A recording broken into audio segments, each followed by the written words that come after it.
Assalamualaikum,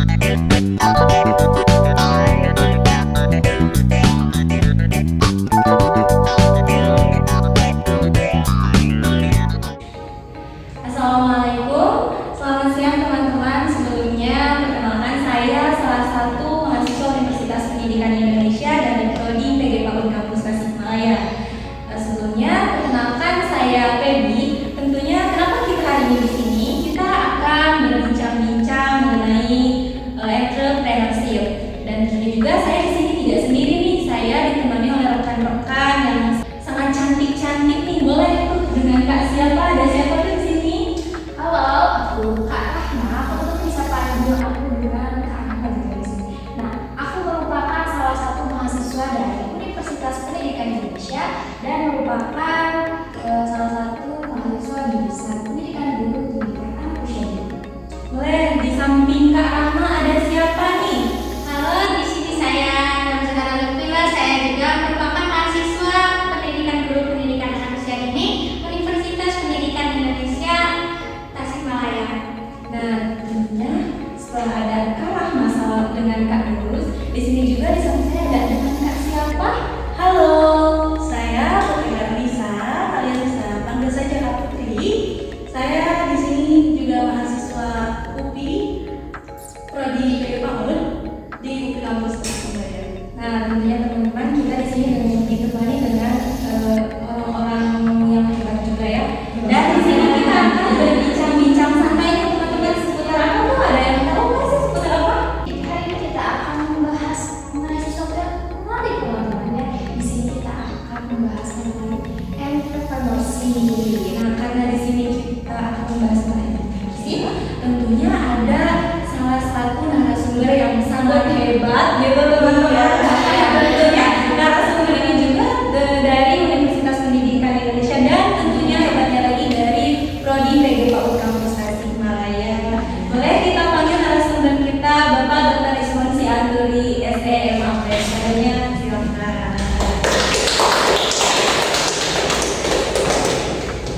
Assalamualaikum warahmatullahi wabarakatuh. Alhamdulillah ya, sampai saat ini kita dalam berkah subhanahu wa ta'ala. Kita lagi banyak program tentang bagaimana lulusan PG PAUD ke depan seiring dengan berjalannya waktu dari program pemerintah. Kira-kira mungkin seperti itu. Wah, keren nih, jas-jasnya pada bagus nih. Nah, ada yang menarik dari hari ini ya. Oke. Kira-kira apa sih yang akan didiskusikan oleh kita? Silakan.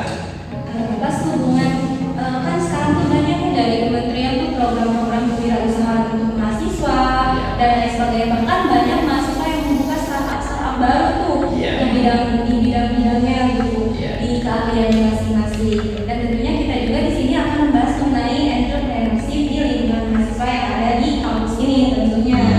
Nah, sekaitan dengan hal itu sih, bagaimana entrepreneurship di lingkungan perguruan tinggi dalam mengembangkan keterampilan mahasiswa? Kita lihat dari latar belakang kenapa Prodi PG PAUD ini ada mata kuliah entrepreneurship. Pada dasarnya lulusan PG PAUD itu ingin berkontribusi dalam lulusan. Mereka tidak hanya cakap sebagai calon guru, calon dosen, peneliti, kajian ilmiah dan sebagainya. Namun di sini para pimpinan universitas juga melihat nilai jual kalian sebagai lulusan PG PAUD untuk bisa tampil di masyarakat itu ada yang dibanggakan. Setidaknya kalian bisa mandiri tanpa melihat dari latar belakang pendidikan. Memang entrepreneurship ini adalah kewirausahaan dan itu pun ada prodi khusus kewirausahaan. Di sini kita bukan mengimbangi mereka, tapi kita membekali kalian di mana saat kalian sudah lulus mampu berkontribusi bersaing dengan mereka jika sudah terjun di dalam lapangan. Kira-kira seperti itu.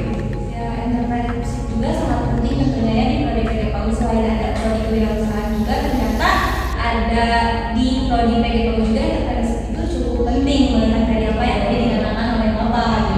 Nah, bagi teman-teman yang ada di sini, bagaimana selama ada mata kuliah entrepreneurship ini, bagaimana tuh pendapat teman-teman? Kebetulan kita ya di Prodi PG PAUD juga terdapat salah satu mata kuliah gitu ya, dijadikan salah satu mata kuliah wajib entrepreneurship ini untuk saya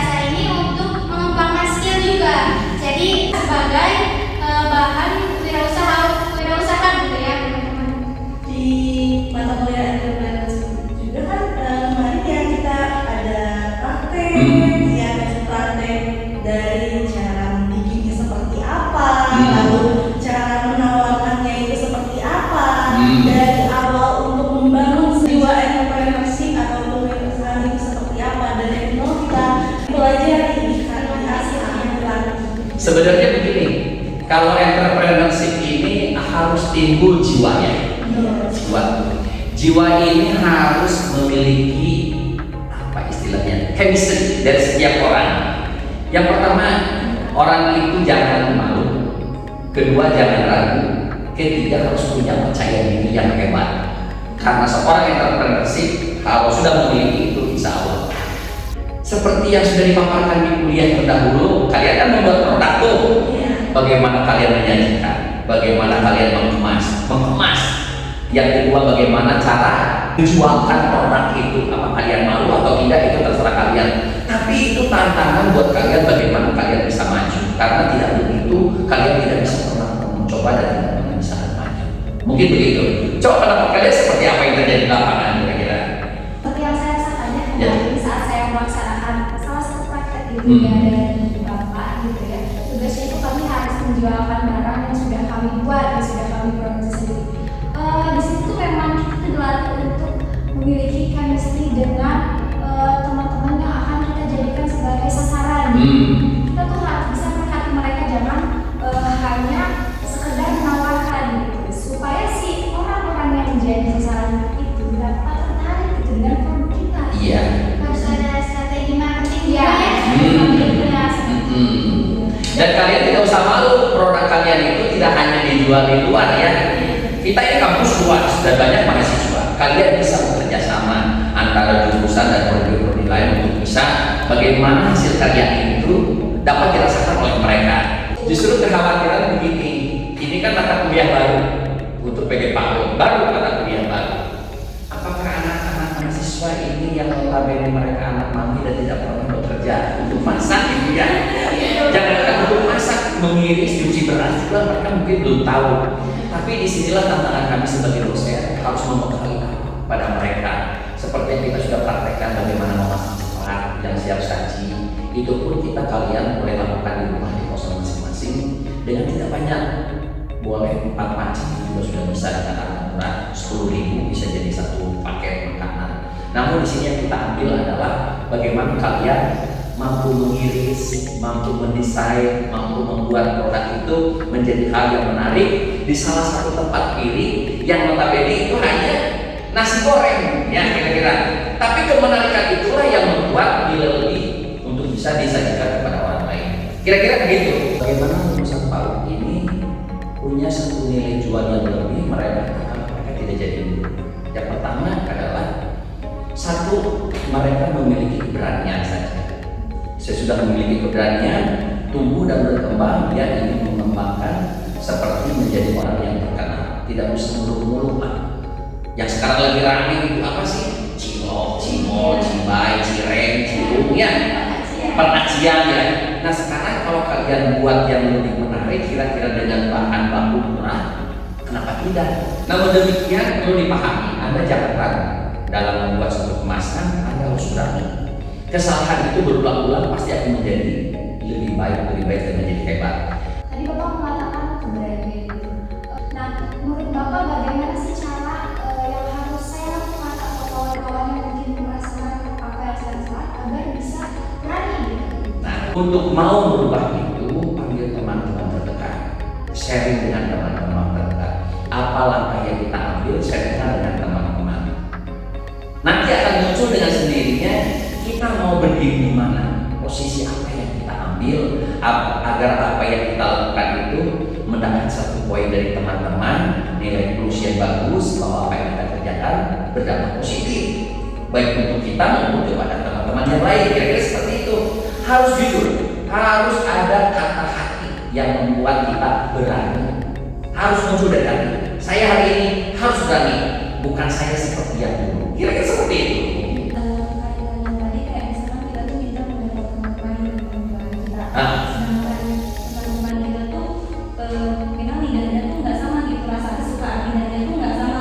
Kadang ada yang kita pendapat A, B, atau C gitu. Nah, bagaimana supaya kita tuh rasa yang ingin kita jual itu. Anda harus menciptakan produk sendiri dengan nama sendiri. Nah, pada itu dari teman-teman ada nih yang penasaran terkait Ya mungkin Bapak ini dosen entrepreneurship gitu ya di UPI Tasik ini. Nah, sebagai dosen entrepreneurship, ada nggak sih kayak Bapak tuh pengen ngikain suatu usaha gitu Pak? Atau sedang menjalani usaha sendiri gitu Pak? Sebenarnya begini ya, masak itu hobi nomor 7 ya. Masak itu hobi nomor 7. Saya aplikasikan masak itu di rumah. Nah, kalau kita sudah mulai muncul dari hobi, bakal akan menimbul pada keinginan. Cita-cita sih nggak buruk ya. Saya pensiun pengen buka rumah makan itu aja lah.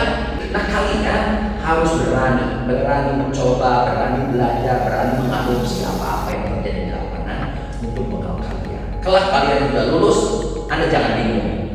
Dulu saya pernah kuliah entrepreneurship dan belajar buat nasi goreng, buat cacai kecap, dan seterusnya. Praktekkan di rumah. Kalau sekarang kan Bapak dosen ya di Universitas Pendidikan Indonesia gitu. Nah, kalau misalkan dosen itu bisa nggak sih Pak membuka usaha gitu selama menjabat menjadi dosen? Adakah larangan dari pemerintah atau larangan dari setempat gitu atau larangan dari Indonesia sendiri atau bagaimana? Ada peraturan pemerintah yang tidak bolehkan bahwa PNS pegawai negeri sipil berjualan di dalam kampus. Nah, tidak boleh di dalam kampus berjualan. Tetapi kalau kita mendirikan di luar kampus, berarti pajak kita untuk negara. Kalau di dalam kampus kita tidak bayar pajak. Nah, karena yang jadi mahasiswa, ya. Tapi untuk PNS tidak boleh. Maka dari itu, ini pertanyaan yang sangat menarik. Peraturan pemerintah tidak bolehkan PNS berdagang di dalam lembaga kantornya sendiri adalah supaya pajak itu terserap oleh pemerintah, di mana pemerintah berharap dari pajak itu minimal masuk ke kas negara. Tetapi kalau si dosen itu, karyawan itu yang sebutnya PNS berdagang di luar, itu sah-sah saja. Kira-kira seperti itu. Jadi di lingkungan kampus itu tidak boleh, tetapi kalau di luar lingkungan kampus boleh. Boleh karena mereka bayar pajak. Nah, kira-kira seperti itu. Motivasi mungkin ada teman-teman semua juga yang menonton motivasi untuk kita berusaha.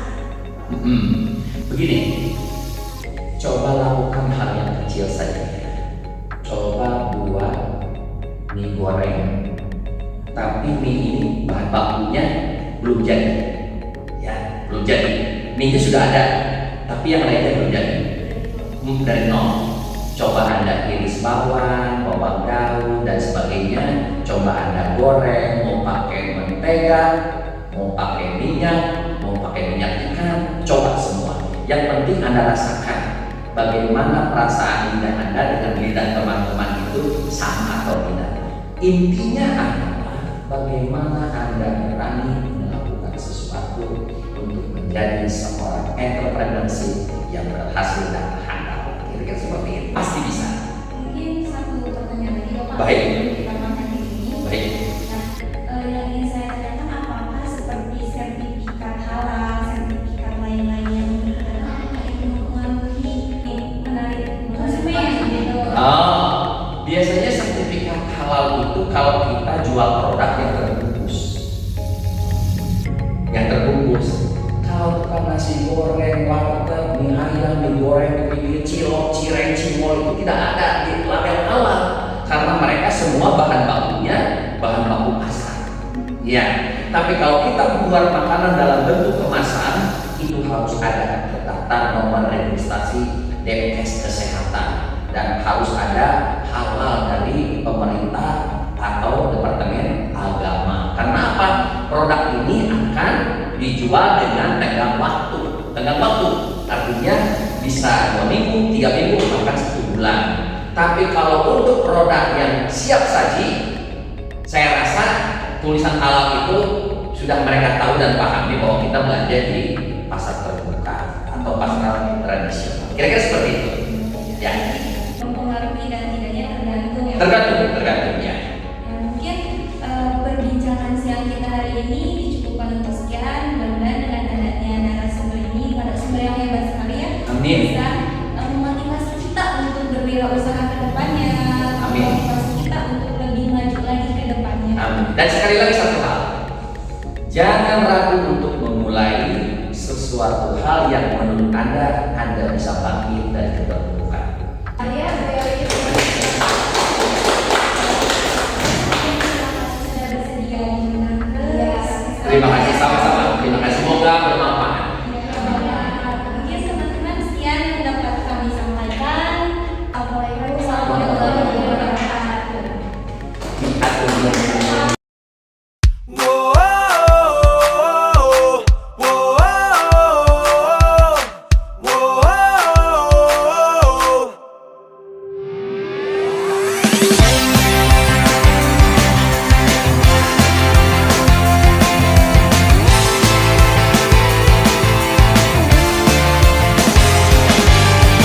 새로운 시작이야. 저 숨을 내쉬고 매일 밤 내가 꿈꿔왔던 이 순간,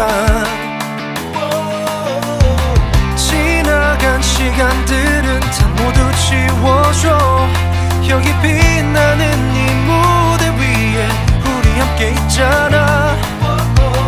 돌아보지 마, 후회는 없을 거야. 망설일 필요 없어. 다시 오지 않을